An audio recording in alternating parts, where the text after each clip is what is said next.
ใดตาเว้นขึ้นทิศบัวละพาตราบใดเสโดนบ่แห้งขาดสายข้าขอปฏิญาณสาบานปณิธานไว้แผ่นดินลาวไต้บ่ยอมให้จักรพรรดิต่างดาวข้างข้าบ่ยอมข้าบ่ยอมข้าบ่ยอม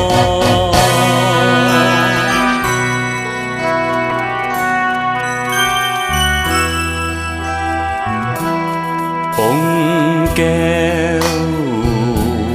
องค์แก้ววิลสนคนหารของสาทานองค์อาจศาสตร์จะลึกไว้เป็นตำนานสร้างกองไฟน้อยถึงดอยภูกระแตสารวันแปลวไฟไม่ลุกลานเผาผ่านปดท้ายศัตรูลูกบ้านจะกำสัจธรรมแน่นเหนียวสา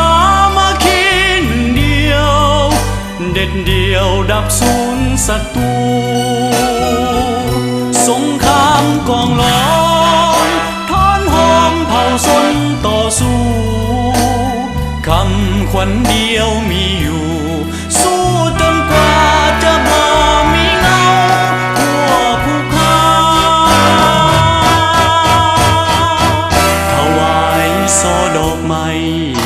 หัวใจซาบซึ้งบุญคุณแด่ผู้มีบุญองค์แก้ววิลสนคนไตตราบชั่วนิรันดร์พันหมื่นปีบ่ลงลืมใดวันนี้ท่านสถิตไว้แผ่นดินลาวไต้สารวัน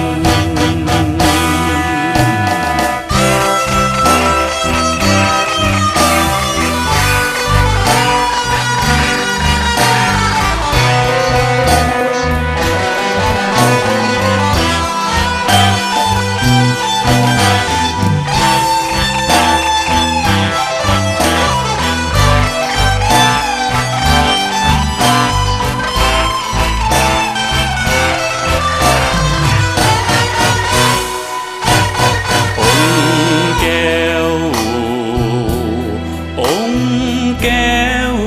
วิลสนคนหารของสาเป็นเสียงประกาศพาญาบาทอาฆาตแค้นมันสร้างกองไฟน้อยถึงดอยภูกระแตสารวัน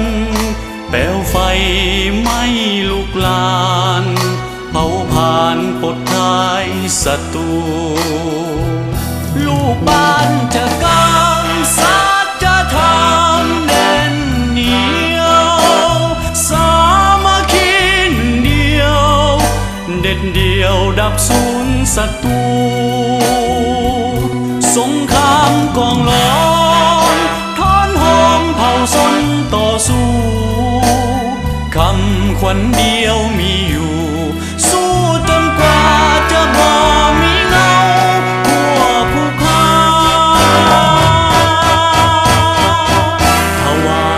ซอดอกไม้หัวใจ